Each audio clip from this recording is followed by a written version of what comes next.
Hey, Coach, man, what time is it? Oh, Slim, you know what time it is. 6 o'clock, straight up and down.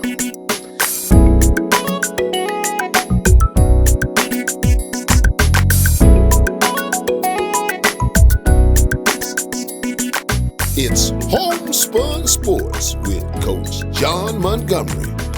Sports talk with a twist of down-home wisdom.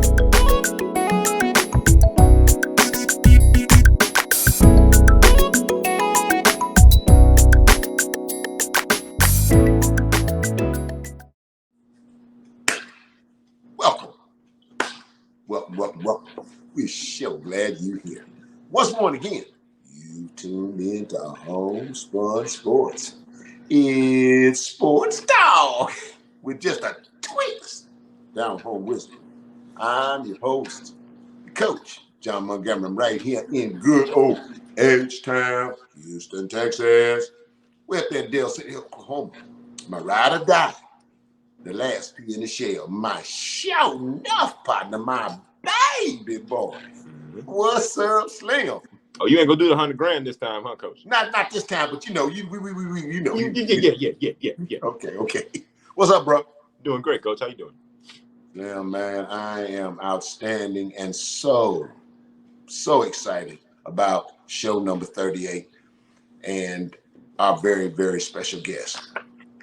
As a gentleman who I have known since the late 70s, 1979 to be specific, a stand-up brother, a show-enough stand-up brother, and one hell of a football coach. I started where he grew up, Huntsville, Alabama, and I've watched this gentleman navigate in a career gone over 5 decades. The lives that he has touched and impacted, the men that he has ministered to. We'd be here all day, but without any further ado, let me bring on the new head coach of the Long Island University Sharks, Coach Ron Cooper. Appreciate it. We're glad to be on. Hey, thank you for having me, Coach. Thank you for being here. Glad to be on. Coop. Man, so Coop, right quick, man. You grew up in the shadow of where I cut my teeth. Alabama A&M University. I went there in 1978. Then I first came to know this hotshot linebacker down at Jacksonville State, playing for Jim Fuller and the Gamecocks of Jacksonville State, up in Anniston, Alabama, by the name of Ron Cooper. Come to find out that you know my kinfolks in Huntsville, and so man, we go back a minute. We go back a long ways. Great people, and there's no doubt special times. No question. Slim, before we start this show, I would be remiss if I did not publicly thank you. And Mildred, you owe a great debt of gratitude to this gentleman right here. Of course. It's the summer of 2012, Coop. Mm-hmm. And Slim is going into his junior year of high school, and he behind. He ain't play a down at Ruston High School, where I was in 2011 at Grambling as a 10th grader. And you know, Coop, if you're going to be a D1 player, you're going to play a little bit as a 10th grader. That's right. He ain't play one snap. So he's behind, Coop, okay? So we flying down the highway going to Oklahoma City, and Slim got to lift weights. He got to find somewhere he got to lift weights. And I'm in my head racing, where can this boy lift weights, and he comes to me. I know. I call my boy Willis Alexander. I'm going to call my boy Will, head coach at Oklahoma City Douglas High School. Yes.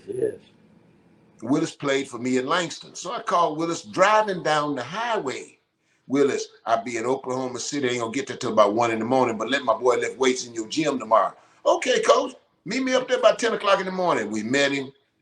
He looked Slim over, and he said, Coach, you ought to let me coach this boy. I said, man, you crazy as hell. He ain't no make sense. I got to go back to Ruston tonight or Sunday night when I get back. Let the boy lift weights. And he said, no, Coach, I want to coach him. I said, there's no way that's going to ever happen, Willis. I'm in Ruston, Louisiana, Oklahoma City, no way that's going to ever happen. Willis looks in my eyes and says this. He says, Coach Montgomery, I want to do for your son what you did for me. Now, Coop. That's right. We got to go back now to 1992 when Willis is playing for me at Langston University, and I called him into my office and said, boy, you're going to be a hell of a coach one day. Get a resume, come see me. Well, he did. I picked up the phone and called you. Sure. At Louisville, you were head coach then. At Louisville, I said, Coop, man, I got a guy played for me, gonna be a hell of a coach one day, and it would mean so much for this young man at Langston to have an opportunity to come to a place like Louisville.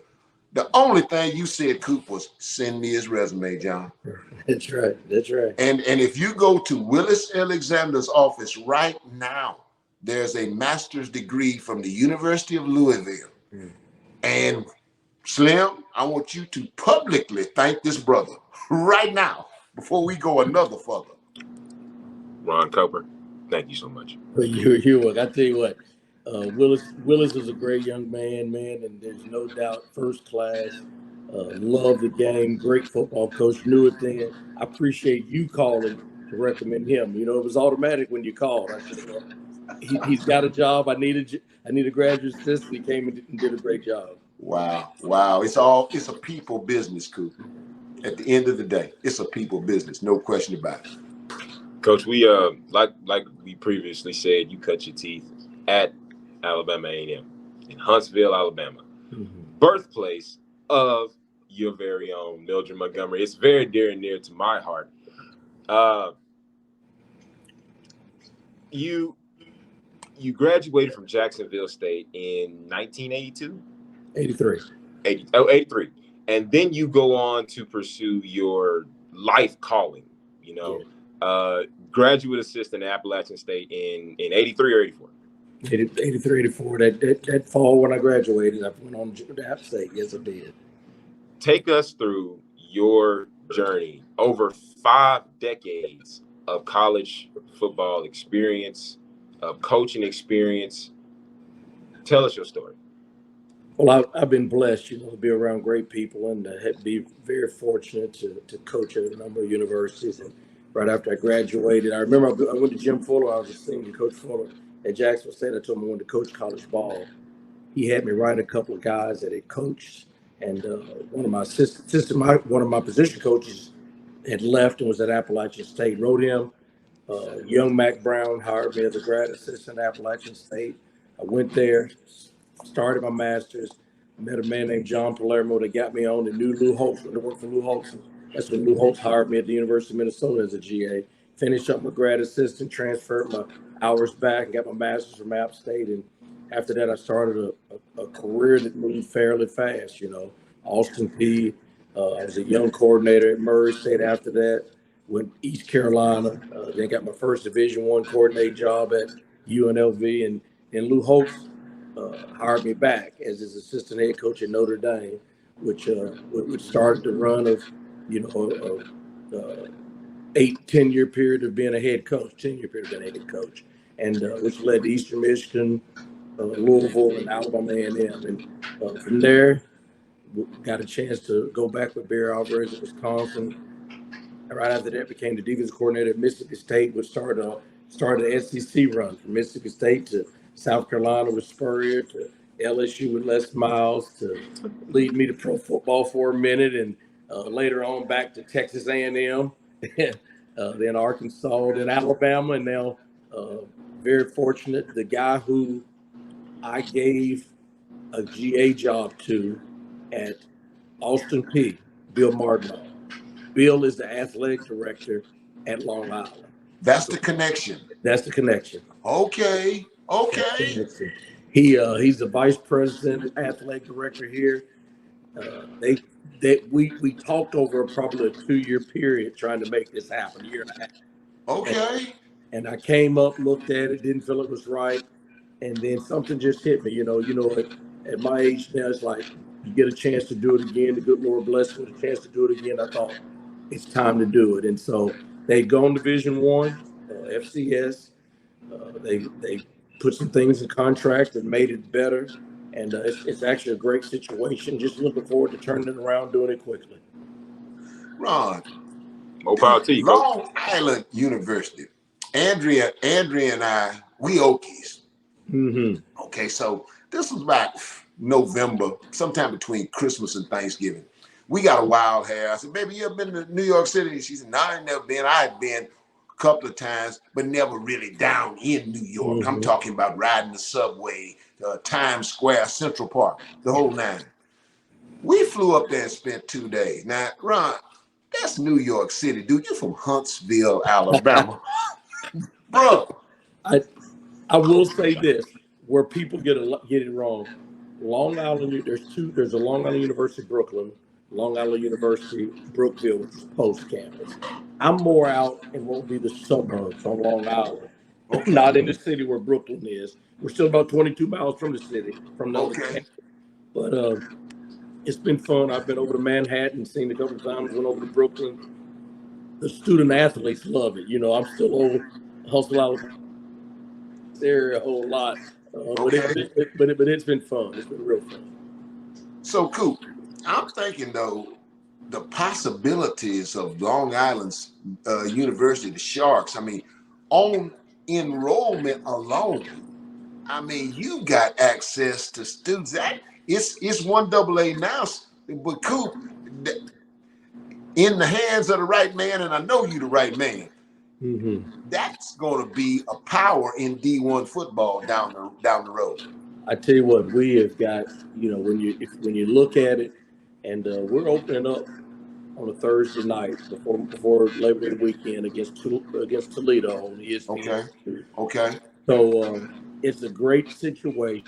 I feel like there's no doubt in my mind it can be something special. So we're just waiting to see. It's going to explode soon. You know, the part about being in this, you know, Jay-Z, who's the Rock Nation, the sports management music school is his school here. So the backing, the money, all that stuff's in place here. We just gotta win a few games and get it on the map. Ain't no question. And I know you got the formula for that. All the people that you have had a chance to work with. You talked about Lou Holtz. You talked about Mac Brown, Nick Saban. Your vision for the Sharks. When I read up about Long Island University, in my mind, I remember the days when Rutgers was in the embryonic mode. That's okay, right. It would appear to me that this could be right about the same. You know, it takes a vision. The president, who's a female, a lady, she was a former cheerleader in North Carolina back when Michael Jordan played. Her vision for the university athletic department is unbelievable. After Bill Martineau, who's the AD that I knew, contacted me, we talked. Me and the president Zoomed for a couple of hours, and I felt her vision, her passion for becoming a big time program. And I thought, you know what, this is the right time. And we got great kids. You know, you get used to being in the South and in the SEC and in that part of the country. But it's, you know, you say, why does God have you in this position? Well, you know, I'm feeling the energy of our players, the part that we need to continue to make them mature, to bring football alive in a place that's got millions of people within a square mile. I mean, it can be real special. That's what I'm saying, man. It would be bodies you're gonna have. That's right. And the access to bodies that you're gonna have.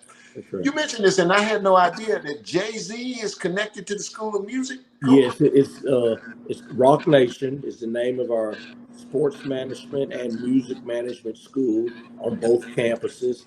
It's first class. It's big time. You know, we are right here in New York. I mean, where everything happens, and so it's been good. Our guys, when they visit, they have a great time. Okay. It's a school where you get a great quality degree, and so it's been real good. I tell you what, some of the smartest kids I've been around, but it's been good. Team GPA up to 3.2 this past semester, and you remember the days we had study overnight? Didn't have one day of study hall. What? Wow. So you know the university when you get in school here, they want you to be successful, and they've got everything in place to work with you to get your degree. Now it's time to do our part athletically and win some games. Ain't no question. And I know you're going to do that. Ain't no question in my mind. Coop, man, right quick, man, I got to run this past you. I followed your journey in coaching. It got a big springboard, no doubt, from your association with Nick Saban. This time around, as a analyst. That's right. Nick Saban has been a career resurrector, if you will. That's right. I mean, you're talking about Charlie Strong. You're talking about Bill O'Brien, who's still with him. Oh, by the way, Butch Jones, head-to-head job at Tennessee, goes to Alabama as a analyst, and now he's the head coach at Arkansas State. We had Mike Loxley on the show. Mike, very successful now at the University of Maryland, but he humbled himself and went back as a analyst. You're in that number. Talk about that analyst experience at Alabama and why that works. I tell you, it was almost like a refresher course. You know, it's like you've been trained, you've gone through it, but now to sit in a meeting with somebody like Coach Saban, day in and day out, to watch a man whose focus is so laser focused. He's got every part of college football, from recruiting to coaching, offense, defense, special teams, to the off-field strength and conditioning program, to the fourth quarter program. Every phase, the camps and clinics is in place, and he's laser focused. So it's almost like taking everything you've learned over the years, some things you've forgotten, and being able to sit in a room with him every single day and watch him operate and watch the system move around him. It's easily to see why this man is very successful. Okay. Ain't no question. Ain't no question. And success stems success. Okay. And my old coach, Theophilus Dancy, who signed me at Prairie View, gave me my first opportunity at Alabama A&M. And man, I know you know your frat brother. That's right. That's your right. frat brother. That's right. Cap Alpha Psi. That's right. I throw that out. But Theophilus Dancy, who used to always say, kill a gnat with the sledgehammer. And I can imagine, man, after all the places you've been, and you knew the athletic director prior, you've been talking about it. So the guy knew you already, knew your work ethic, knew your character. But having also the ability to pick up that phone and call Nick Saban and get Nick Saban's endorsement, that was killing a gnat with a sledgehammer. Right. No, just the point, and then the craziest thing about this whole thing is I won't say the names, but during this year, December, January, I interviewed and talked to 2 search committees and 3 athletic directors at other jobs. So, all right. So you're right. Could it have ever happened without me being in Alabama? I doubt it. The timing's right. So it was big. I felt like when I went there in the analyst role, I didn't think it would be long. I didn't know what was next, but it was good. Unbelievable. I mean, I got to get a national championship. That's my 3rd one I've lost, but we're gonna get there, Coach. But we have, I've seen it done a couple of ways. People have been very successful, and I've been around some good coaches. Coach Saban has got it down to a science, and no question. There's no doubt. Ain't no question. But Coop, man, listen, we do appreciate you taking time from your busy schedule, man. So, Coop, y'all doing the satellite camps, man? You got your staff? Doing the satellite camps at 150 guys on campus. Just stay for 3 hours. Got another one set next 2 weeks where we're gonna go over to the Brooklyn campus and go get the guys from the inner city and show them a great day and give them camp T-shirts and coach them up for a few hours.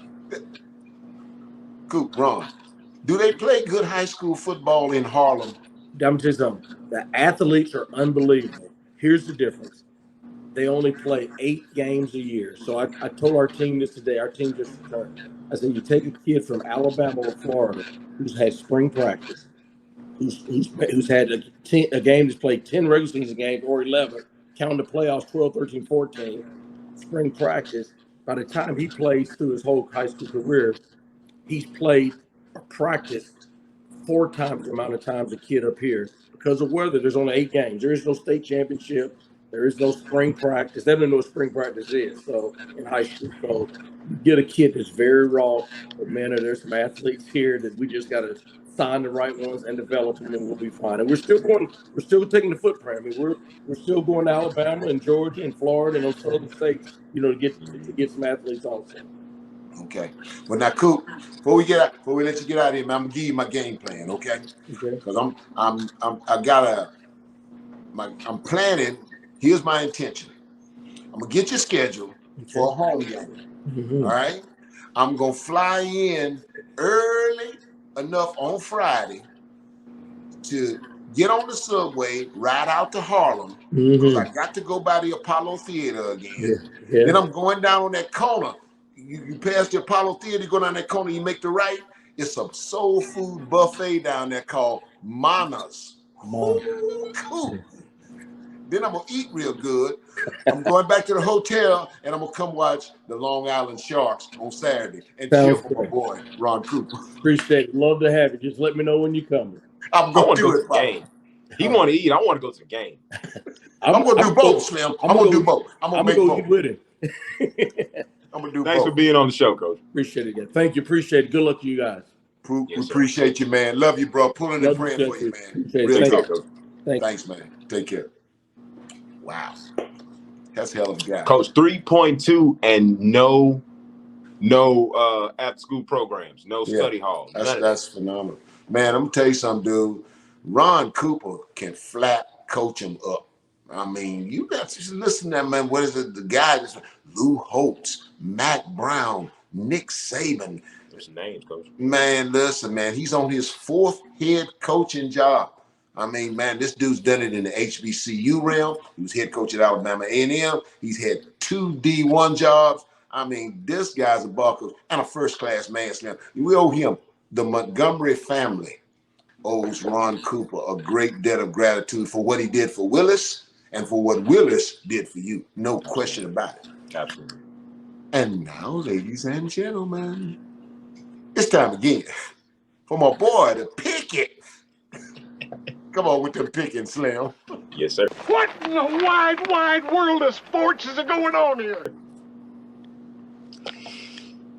The first and only basketball team to ever win 3 consecutive national championships was the then Tennessee A&I Tigers, now Tennessee State University.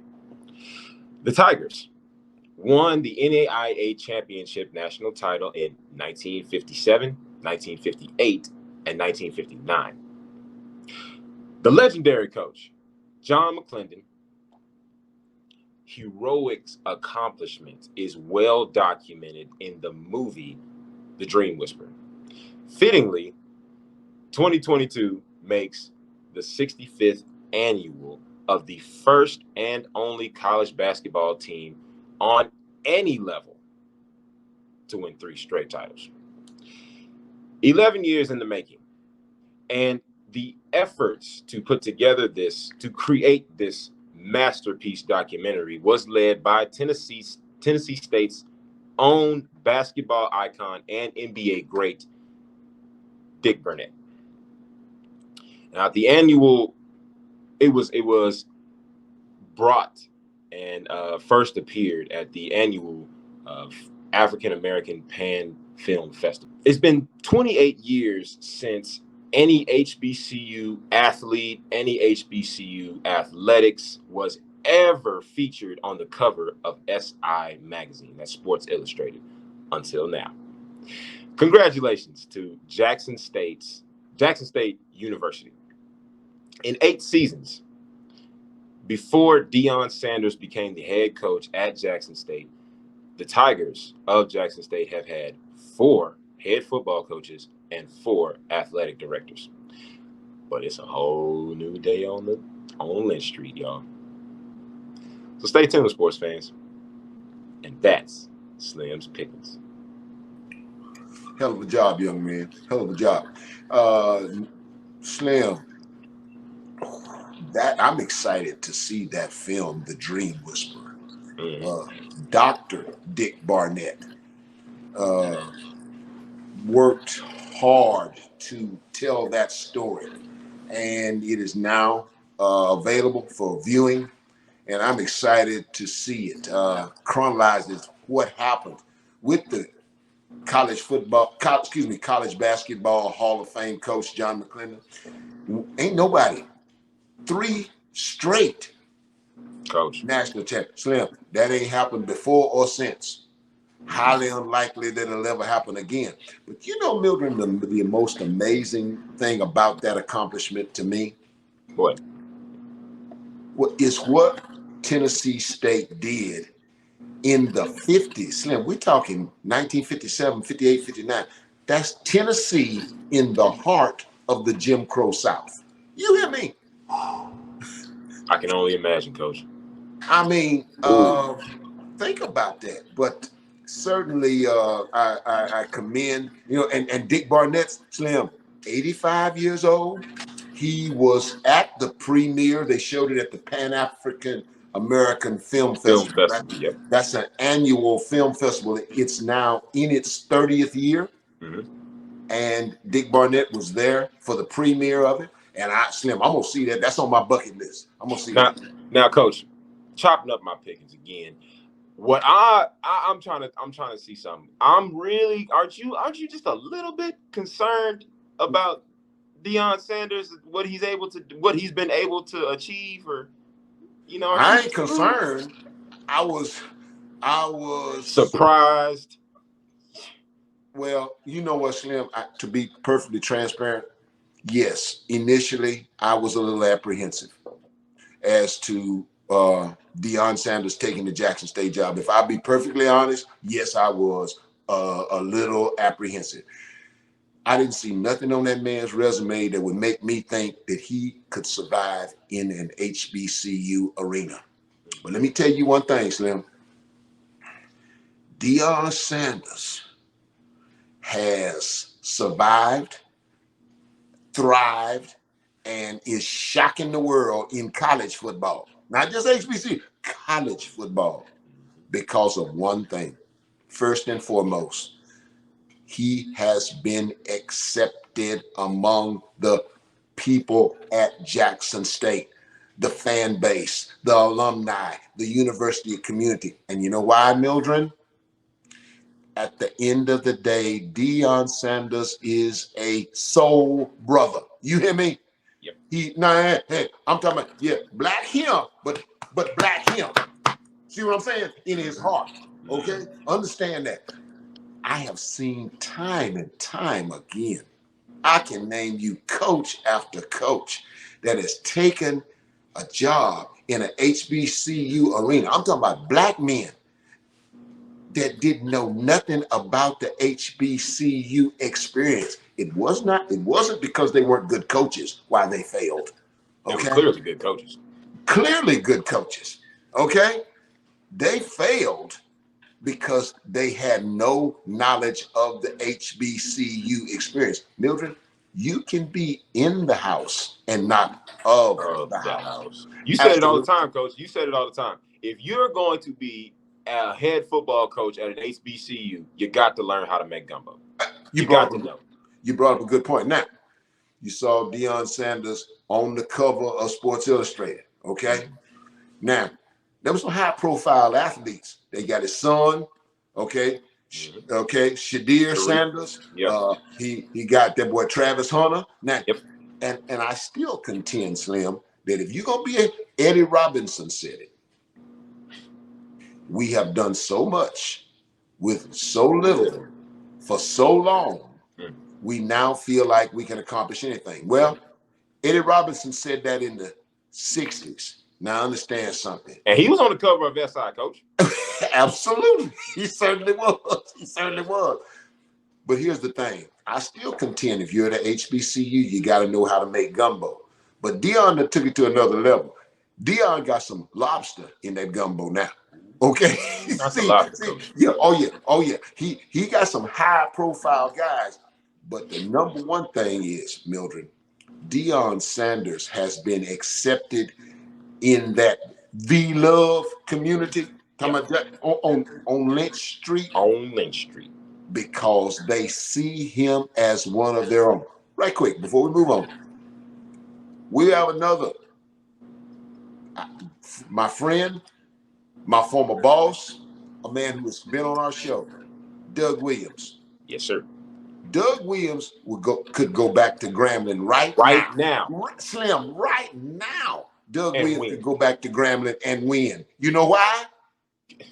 Because in here, right, Coach? Because he's a soul brother and they see him as one of their own. Yep. And that's why, and that's the secret to Dion Sanders being successful at Grambling. At Jackson State. So yes, I was apprehensive, but let me tell you something. I'm excited with what Primetime is doing, because let me tell you something. Let me tell you one thing. He has shocked the world and he has shaken up college football. What Ali say, Coach? Man, I shook up the world.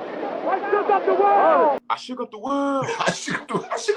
I shook up the world. Yeah, no. Now, Coach, the super regionals of college baseball, the World Series, are going on as we speak, as we go to press. And by Tuesday, 8 teams will have punched their way to Omaha. Who do you like and why? Slim. Ooh, pig. Suey. Razorbacks. Slim, I like the Razorbacks. I'm going to tell you up front, I like the Razorbacks. And I'll tell you why. Last year, the Razorbacks go into the Super Regionals, the #1 seed in the whole tournament. Mm-hmm. They won the first round against NC State, lose 2 in a row, and don't even make it to Omaha to the College World Series. Yep. And they went into the Super Regional this year, playing North Carolina, and they did not get amnesia. They won the opening round, and then they came back in the bottom of the 9th today and eliminated North Carolina to advance. They punched their ticket. They're going to Omaha to the College World Series. And the way they got there, I like the way they got there. They didn't get amnesia. They won a tough one. Like I said, in the bottom of the 9th, they scored the winning run. It was tied going into the bottom of the 9th. Beat North Carolina 4-3 to advance. I like it. And Slim, this is their 11th trip to the College World Series. I like the Razorbacks. You know, Coach, shout out to the Lady Sooners. Now we talking about college baseball and everything. Shout out to the Lady Sooners for winning the 2022 College World Series for the women. In softball. They beat the Texas Longhorns, Coach. Ooh, Lord. Did you watch that game? Beat the brakes off of them. I caught a little bit of it, yeah, but big shout out to the Lady Sooners, no question, for their championship run. No question. Mm-hmm. Now, while we are on the topic of baseball, we got to talk about the major leagues. This is the second week of June. As we go to press, the Dodgers hold a half-game lead over the Padres and a 4.5-game lead over the Giants. Last night, the Dodgers ace pitcher Walker Buehler went down with a elbow.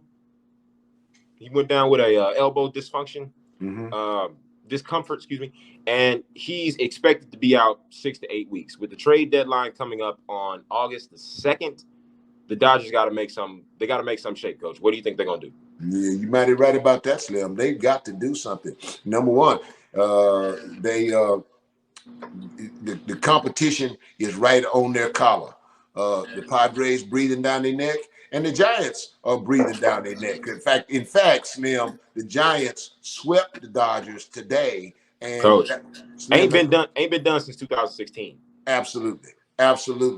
And so, yes, Walker Buehler, the ace of that staff, they have got to get a plug-in guy who can throw flames off that mound.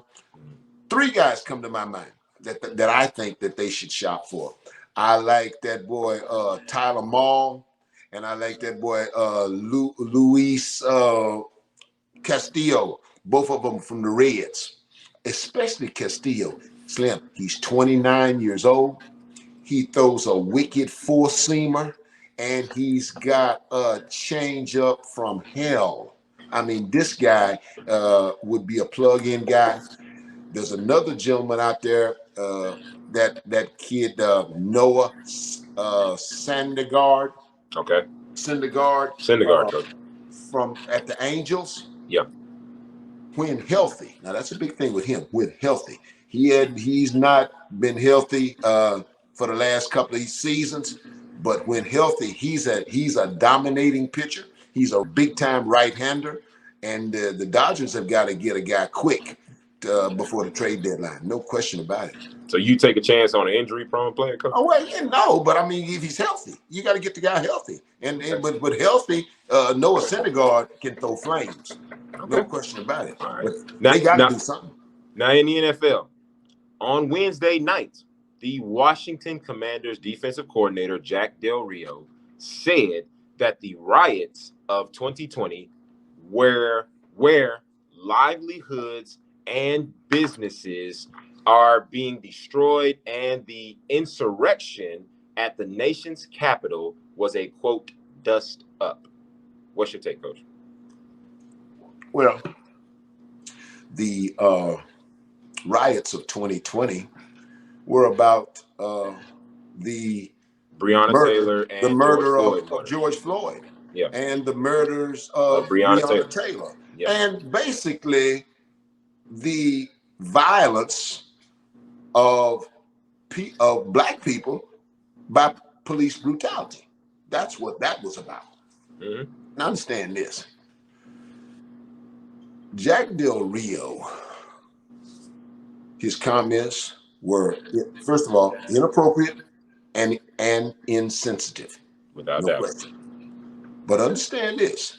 Jack Del Rio spoke for millions of white people throughout the United States of America. Oh, yeah. But also understand this. Jack Del Rio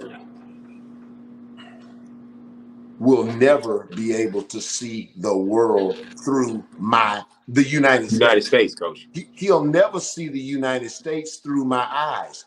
So at the end of the day, I was not surprised at why he would make those comments. But I tell you something, Slim, if you play that conversation or we'll show it, and it's been all over the news media since he said it on Wednesday, the most accurate statement that Jack Del Rio made was when he said, let's have a discussion. Let's talk about it.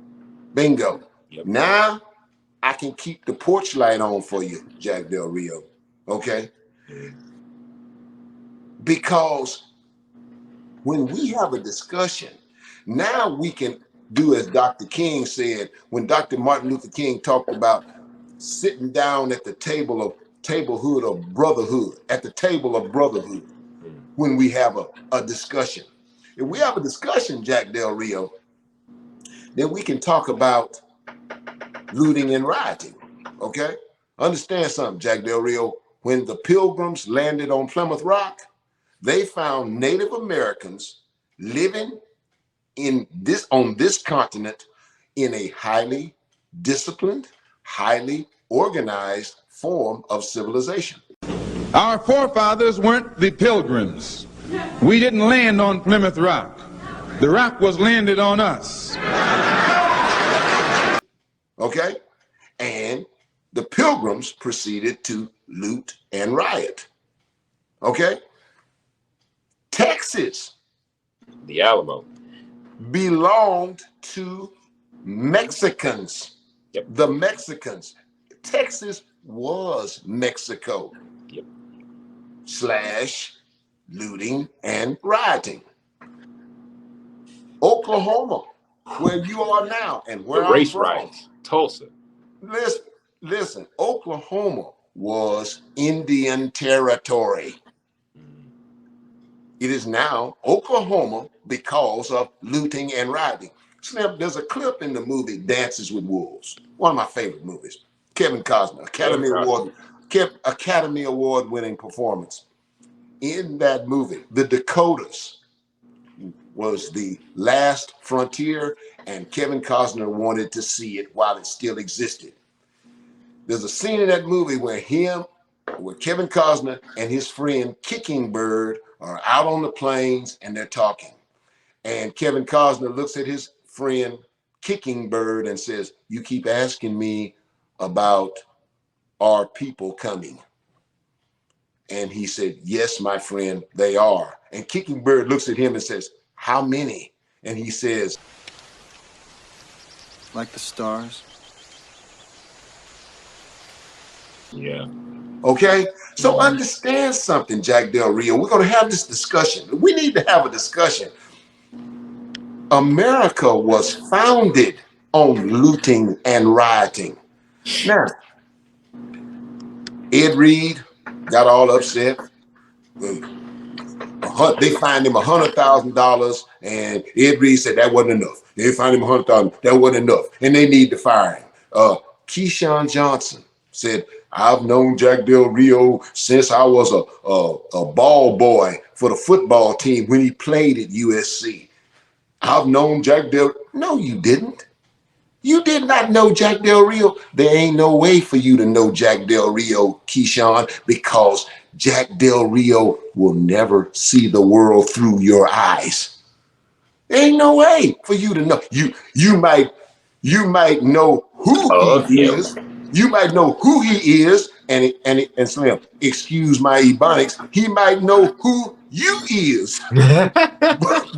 but you don't know him. You don't know him. It ain't no way for you to know him. But we can have a discussion. Yeah. Let's have a discussion. And if you have a discussion, you talked about the Tulsa Riots. Okay? Black people didn't invent rioting. Okay? This country was founded on rioting and looting. So, and as far, let me deal with this right quick before we get out of here. I want to talk about this. He talked about that dust up where 7 people were killed. Okay? Now, the gist, the heart of that dust up was, these were some folks who stormed the nation's capital, busted open the windows of the nation's capital. You hear me? The White House. Because of one reason. They are only interested in a democracy that they can control. That's why we had that dust up. But I think, but again, Jack, I'm gonna keep the porch light on for you, partner, because we need to have that discussion. Oh yeah, partner, we need to have that discussion. Mm-hmm. No Before question. we get out of here, Coach, we got to talk about the hoops. We got hoops to talk about. Game 5 is gonna be coming up Monday, the 13th. Mm-hmm. Right? We're going back to Golden State. Okay. Now I don't know if you saw the last performance, but Steph went off. Yeah, I didn't 43 points. Coach. Slim, let me tell you. Yes, it's going back to Golden State on Game 5 on Monday. Mm-hmm. And this comes down to an imposition of wills. An imposition of wills. Okay. Golden State plays small ball. They get up and down the court. Up and down the court. They got Klay Thompson, shoot it. They got Steph Curry, get it, shoot it. Okay. They cannot afford to get in a half-court basketball game with Boston because that boy number 44, Robert Williams. Whoo, Slim. He has controlled the paint. Yeah. He's controlled the paint. That's a man. If you get to a half-court game, Golden State gonna be in trouble. But I still said, Slim, before we started, I told you that Golden State gonna win it. You flipped the script and jumped over to Boston, but I'm gonna tell you, and here's why. Slim, if you have been there, you know how to go back and do it again. Now, Golden State has been there, and I heard Steph Curry say after the victory, which got us now even 2-2. He said, now it's all about winning 2 more games. And I saw that look in Boston's eye as they walked off the court in their own gymnasium. Dadgummit, we had a chance and we let it get away. And now, partner, they going back to Golden State. That was a come from behind too, Coach. Now, it's hard to stop Steph when he dropping 43 plus. Now, I'm just gonna say it like that. it's an imposition of will, Slim. If Golden State can play their game, small ball, get up and down that court, and not get into a half-court offensive game, I like Golden State. No question about it. Okay, Coach. Well, look, it was a pleasure being in the studio with you again, man. Man, always. I loved it, man. But tell Mama I said I love her. All right, give a kiss. I will, man. Big shout out again to my good friend Ron. Big shout out, Coop. We appreciate you, my brother. We're pulling for them Long Island Sharks. God bless you, man. No One time for the coach. I'll see you later, Coach. Take care, partner. Take care. All right. And finally, any football program in the country that plays good special teams is indebted to Mike Westhoff, the guru of special team play. Mike is a first-class man, a dynamic leader, one hell of a teacher, and his life story is chronicled in his book, the new released book titled Figure It Out. He's a true cap and whistle minister, and I'm looking forward to reading his book. God bless you, Mike. And hey, that's how I see it. 6 o'clock, straight up and down. Well, look, that's how we see it, and that's how it is. Thank God we get to do this again. Thank God. Ladies and gentlemen, thank you for tuning into this week's episode of HomeSpun Sports. Sports talk with a twist of down home wisdom. We thank you so much, Coach Ron Kugler, for being our special guest on episode 38. We look forward to a very healthy relationship with you in the future, sure. Be sure not to only catch this episode on YouTube, but on iHeartRadio and Spotify for your listening and your viewing pleasure. Absolutely. Make sure you got that bell turned on so you don't miss any of our notifications when we come out live to you. We want you to be the first person that's all live, it's all real, it's all for you anyway. Hey, Coach. Hey, man. Let's go ahead and get up out of here. Let's do that, Slim. One more, don't run this past you. I saw what you posted. Folks, subscribe. We welcome your comments as well. Hey, what he said.